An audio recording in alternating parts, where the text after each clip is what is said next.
C'est Bonjour et shalom à tous.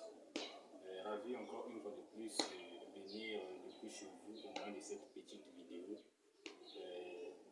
Moi c'est le frère Prévu Coco.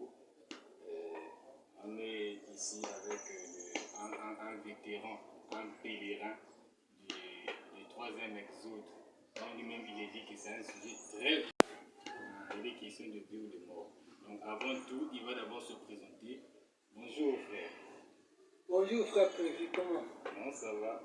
Vous, les noms, c'est quoi déjà? Vous présenter Moi c'est le frère Papen, les intimes m'appellent par perfection. Et voilà, je suis croyant du message. Et nous sommes dans la vision du troisième exode. Voilà, je suis votre frère en Christ. Et donc nous sommes là pour parler un peu de ce qui concerne le royaume. Merci beaucoup, frère Papen. Frère Papen Baouna, le reverend Papen. On a au moins quelques suggestions, des questions en fait qu'on a soulignées. On a quelques questions qu'on a soulignées. Et vous allez nous donner votre avis suite à cela, toujours dans notre sujet vital qui est le troisième exode. Premièrement, pourquoi le troisième exode, le reverend Papen? Bien, le troisième exode, pourquoi le troisième exode? C'est par rapport aux dispensations. Sachant que nous avons 3 dispensations, et donc ces 3 dispensations-là est appelé les 3 exodes. Donc les 2 autres sont passés, et donc quand nous sommes dans la 3e dispensation, c'est ainsi que nous parlons donc du 3e exode. Ah, ok, merci beaucoup, Papen. Et encore une petite question. D'où avez-vous tiré cette inspiration du troisième exode? Quand vous avez parlé de dispensation, mais en fait l'inspiration du troisième exode, là, vous avez tiré ça d'où? Non seulement que vous nous avez parlé de dispensation, donc on cherche à savoir, cela est tiré d'où pour chercher à voir est-ce scripturaire ce troisième exode? Ouais, c'est scripturaire, le 3e exode, parce que Dieu, dans ses manières de faire, il est à la fois le Dieu le Père, c'est la première dispensation, Dieu le Fils, c'est la 2e dispensation, le Saint-Esprit, c'est la 3e dispensation, qui est différente de la Trinité. Nous ne croyons pas à la Trinité, qu'il y a 3 dieux, mais nous croyons à un seul Dieu qui se manifeste en 3 fonctions. Donc il y a à la fois Père, à la fois Fils, à la fois Saint-Esprit. Donc l'inspiration du 3e exode nous est venue par le conducteur même du 3e exode, le prophète William Marion Branham, qui a prêché un sermon le 36e mois 1963. Il a prêché un sermon intitulé le 3e exode. Et pendant qu'il prêchait ce sermon-là, il a parlé du 2e. Et le soir, il prêche votre vie est-elle digne de l'évangile? C'est un frère qui lui fait remarquer que frère Branham, pendant que tu étais en train de parler du 3e, mais tu citais tu faisais allusion aux 2. Il corrige ça dans cette prédication. Pourquoi votre vie est-elle digne de l'évangile? Donc il a prêché le 3e exode, le sujet, le matin. Et donc le soir, il prêche ce serment-là et ce frère-là lui fait donc remarquer qu'il y avait comme une petite erreur là-dessus par rapport à ce qu'il était en train de prononcer. Et donc là, il reprécise le mot 3e exode. Et dans cette brochure-là, il est en train de démontrer qu'est-ce que le premier exode, qu'est-ce que le 2e, qu'est-ce que le 3e. Donc nous avons tiré notre inspiration dans cette prédication intitulée le 3e exode, prêché le 36e mois 1963 matin. Ok, merci beaucoup le reverend Papen. Donc là nous tous on est d'accord. Le reverend Papen nous a dit que non, il y a une brochure qui existe. Tous on est des lecteurs du message. Donc y compris des gens qui nous suivent, à moins que tu nous dis que non, vraiment moi je n'ai pas encore lu ça, je n'ai pas encore vu ça. Bon, alors cela nous tient, on peut toujours chercher, continuer à étudier, c'est ça même, hein, la vie d'un fils ou fille de Dieu. Cherchez à lire, cherchez à connaître la vérité, comme la Bible nous avait dit que vous connaîtrez la vérité et la vérité vous affranchira. Donc on continue notre parcours d'aujourd'hui. Encore une petite préoccupation parce qu'à tout moment quand on parlait du 3e exode, peut-être le reverend papa n'est pas la première personne à soulever ces concepts ou à soulever ces genres de propos. Mais on a taxé des gens là de tout. Les premières personnes qui ont parlé du troisième exode. Maintenant, on cherchera à savoir avec le reverend papa. Est-ce que lui aussi aujourd'hui, il est venu avec le volet du troisième exode comme l'ancienne vision de l'adoration de Frère Branham, ou il a quelque chose d'autre à nous ajouter là-dessus, ou encore il a une autre vision par rapport à cela? Le reverend papa, vous avez la parole. Bien. En fait, c'est un concept qui a été mal apprécié ou mal présenté. Je ne dirais pas que ces anciens-là, ou ces hommes de Dieu, ont mal parlé ou qu'ils étaient dans le faux. Non, je ne dirais pas ça. Loin de moi cette idée. Mais ici, nous voulons, comme ceux qui font la musique, pour les musiciens, ils savent que vous pouvez avoir un cantique, et ceux qui sont dans les chorales, vous avez un seul cantique que vous allez chanter tous ensemble, mais sauf que chacun va jouer sa partition. Donc ceux qui vont chanter avec la voix première vont chanter de leur manière, ceux qui vont chanter, ceux qui vont faire ténor chanteront aussi, ceux qui vont chanter à voix basse chanteront, mais tous vont chanter le même cantique. C'est donc ça l'évangile. C'est donc ça le concept du troisième exode. Le concept troisième exode, d'autres ont joué ça sous la forme peut-être de la première voix. D'autres ont joué par ténor, d'autres ont joué par la voix basse. Et moi aussi, je viens, ou nous aussi, nous venons jouer notre partition. Et ceux qui sont dans les instruments de musique, vous jouez le même cantique, mais le bassiste va sortir un autre son du même cantique, le soliste va sortir un autre son du même cantique, et l'accompagnateur aussi va sortir un son du même cantique mais différent. Le pianiste aussi va sortir un son différemment. Celui qui joue au tam-tam sortira un son changé, mais toujours le même cantique. Le batteur ou le troumeur, et c'est ça la diversité. Et c'est même ça le monde de Dieu. Donc nous pouvons parler du même concept, mais avec des partitions différentes. Et donc moi je joue une autre partition aujourd'hui avec le troisième exode. Montrons aux gens l'autre volet de ce troisième exode. C'est ça. Merci beaucoup, le reverend Papin. Et du coup, là, le reverend Papin nous a parlé que non, aujourd'hui, il est en train de nous montrer un autre volet du troisième exode. Maintenant, est-ce que vous avez au moins des écritures scripturaires dans ce sens-là qui, en fait, va essayer un peu de soutenir ou de montrer que non, votre volet ou votre vision que vous êtes en train de soutenir par rapport au troisième exode-là, et en fait, vous êtes toujours dans la linéa où vous êtes toujours de suivre le message de William Marion Branham. Est-ce que vous avez des citations? Oui, il y a des écritures dans ce sens? Si, il y a des écritures dans ce sens.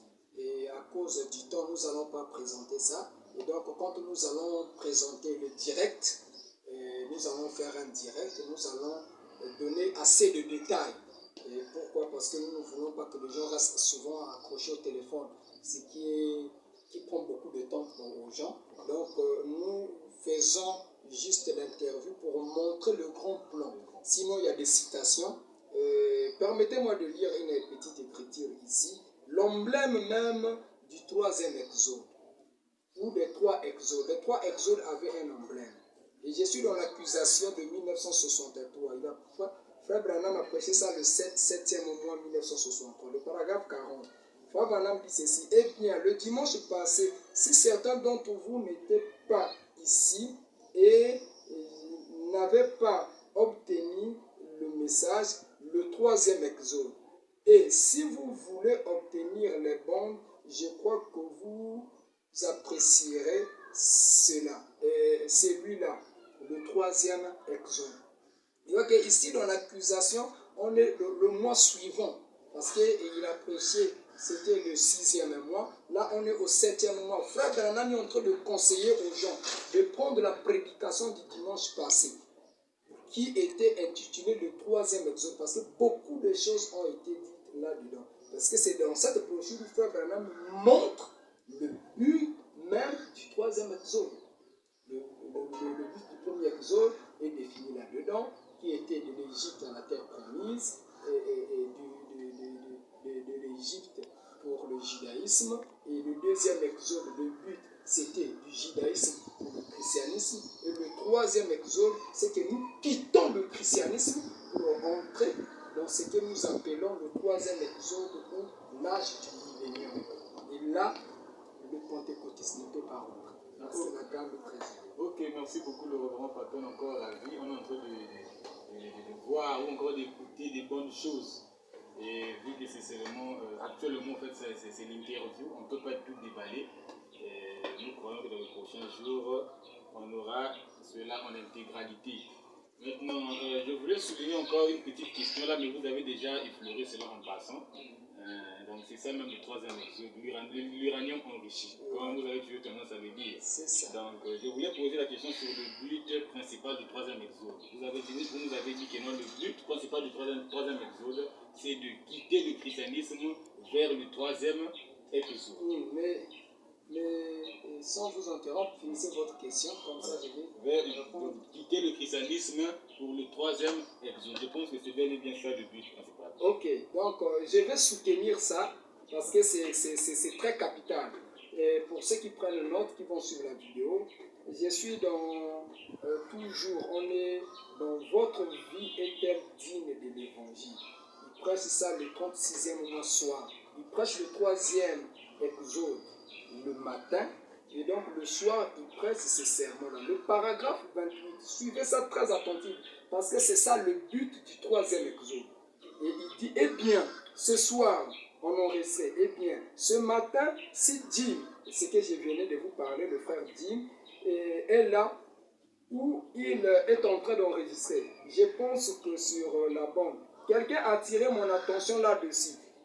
J'ai dit deuxième exode. Je ne voulais pas dire deuxième.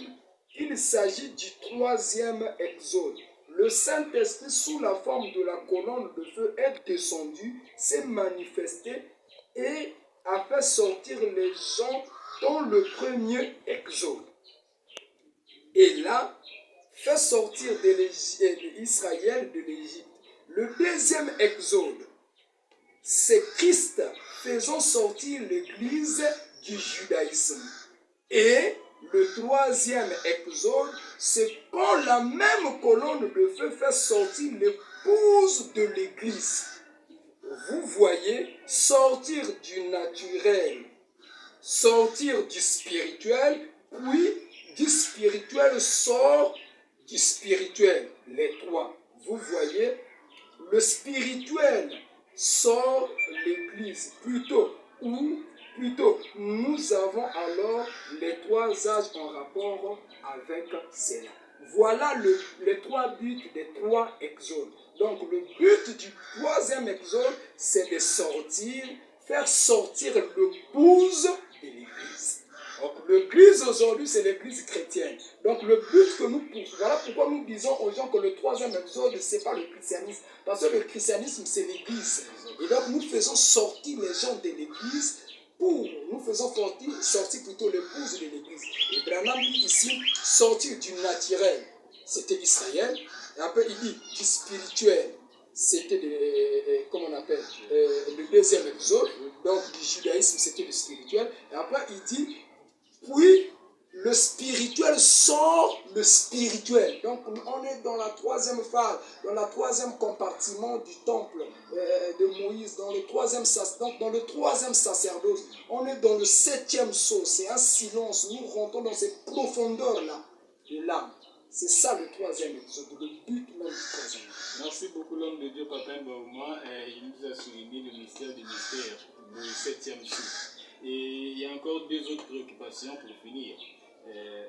Maintenant, qu'en est-il des frères, des sœurs qui ne partagent pas la même vision du troisième exode? Qu'est-ce que vous pouvez dire là-dessus de ces frères et de ces sœurs? C'est naturel que les gens ne partagent pas votre point de vue. Et en tant qu'humain, d'abord, deux personnes, c'est deux pensées, c'est des opinions. Et donc, Dieu prépare des gens qui doivent croire ça. Et donc, nous ne forçons pas des gens de croire. Nous nous souvenons que dans le deuxième exode, Pierre est sorti. Il a prêché l'évangile. La Bible dit que les gens ont eu de cœur vivement touché. Et ces gens-là sont venus. Hommes, frères, que ferons-nous? Que chacun de vous soit baptisé au nom de Jésus pour la rémission des péchés et vous recevez le baptême du Saint-Esprit. Actes des Apôtres, le chapitre 2, le verset 38. Et donc, nous aussi, en étant la vérité que nous possédons, et donc nous prêchons la vérité, et que cette vérité va toucher le cœur, et va amener les gens à poser la question cruciale de hommes, frères, que ferons-nous? Voilà pourquoi nous passons sur les réseaux sociaux. Nous utilisons ce canal, les réseaux sociaux, nous utilisons les canaux d'exhortation. Nous parlons de cette vérité. Et cette vérité, qui la Bible déclare, vous connaîtrez la vérité et c'est ce qui vous affranchira. Donc, pour des frères qui ne veulent pas croire, c'est naturel. S'ils n'ont pas cru Jésus au jour de sa chair, s'ils n'ont pas cru Pierre, et nous nous attendons pas que les choses se passent différemment. Parce que c'est toujours les religieux. Les gens qui s'opposent à la vérité, c'est les religieux. Et voilà pourquoi le plus grand combat, le fil à retordre, c'est au niveau des prédicateurs du deuxième exode qui pressent les gens de rester dans l'église. Alors nous faisons le contrepoids. Et donc c'est un combat que nous amenons dans le silence, dans la prière, et nous utilisons les tactiques que le Seigneur met à notre disposition par l'inspiration du Saint-Esprit, et nous avançons et nous captons les âmes qui sont censées croire à ça. C'est ça la prédestination. Merci beaucoup le reverend Papen. Encore une fois de plus, le reverend Papen vient de nous dire hommes, frères, que ferons-nous? Donc la même question revient. Donc du coup, pour finir, on va maintenant dire, révérend Papen, est-ce que les frères et sœurs qui ne partagent pas la vision du troisième exode, comme vous venez de dire, on ne peut pas changer la chose. Même la Bible pouvait nous dire au moyen de Salomon, le Seigneur nous a parlé que non, ce qui a été, c'est ce qui sera. Donc il n'y a rien de nouveau sur la terre. Maintenant, ces frères-là et ces sœurs-là, ils ne vont pas vraiment saisir la vision. Est-ce qu'il y aura un impact sur leur salut? Notre dernière préoccupation à l'égard de notre interview. Voilà, ça aura l'impact sur leur salut. Ça aura l'impact, ça va impacter parce qu'ici il s'agit de la question de l'âme. Et le salut, une question que les gens ont mal compris aussi. Les gens sont dans la confusion pour ce qui est de la question du salut. La question du salut relève de la prédestination. Et plus loin, avec les recherches, c'est que Dieu ne prédestine pas les gens, mais il prédestine sa parole. Et quand il prédestine sa parole, il prend une portion de cette parole qu'il place dans les individus. Voilà pourquoi les individus qui ont vécu au temps de Moïse ne pouvaient pas croire le message de Jésus. Parce que eux, leur conception s'était arrêtée avec Moïse. Et ils sont morts. Corée et Dathan sont morts dans le désert avec la manne. Ils ont mangé la manne, ils ont bu l'eau du rocher, ils ont suivi Moïse jusqu'à. Et ils se sont arrêtés, ils sont morts dans le désert. Les gens ont suivi Jésus jusqu'à. Et ils sont morts. Mangez ma chair, buvez mon sang. Les gens se sont dit, on ne peut pas. Ils se sont arrêtés. Et ça a toujours été comme ça. Quand Frère Branham est venu, il a présenté la chose, les gens ont suivi jusqu'à. Et cela a eu de l'impact parce que la révélation, le salut de l'épouse est contenu dans le troisième exode. Et donc, ne pas croire le troisième exode, ce qui revient à dire que tu passeras par la tribulation. Parce que, souvenez-vous, dans le livre de Matthieu, on a parlé des 10 vierges. 5 étaient sages, 5 étaient forts. Les 5, et plutôt les 10, ont écouté la voix du minuit.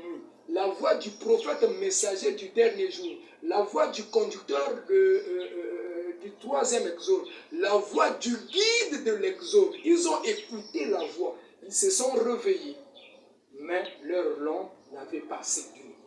Et quand ils sont allés acheter, le pouls est venu, la porte a été fermée et ils sont passés par la tribulation. Donc ceux qui ne croiront pas, pour revenir à ta question, ne vont pas croire le troisième exode, passeront par la tribulation. Ils seront sauvés par rapport à la prédestination aux âmes qui ont été choisis par Dieu dès avant la fondation du monde, mais à cause de leur désobéissance à la voix du guide du troisième exode, ils passeront par la tribulation. C'est ça la Vierge folle. Ok, merci beaucoup, Révérend Papin. Là, ça devient encore très sérieux, très sérieux. Et donc, on attend l'intégralité du direct de la vidéo qui va nous donner des choses avec précision sur ce qui concerne le salut dans le troisième exode, pourquoi cela doit impacter le salut et pourquoi on est dans l'obligation de saisir déjà la vision de notre vivant au lieu de passer par la tribulation. Donc merci beaucoup, Révérend Papin. Dites-nous au moins en une minute les mots de la fin avant de clôturer.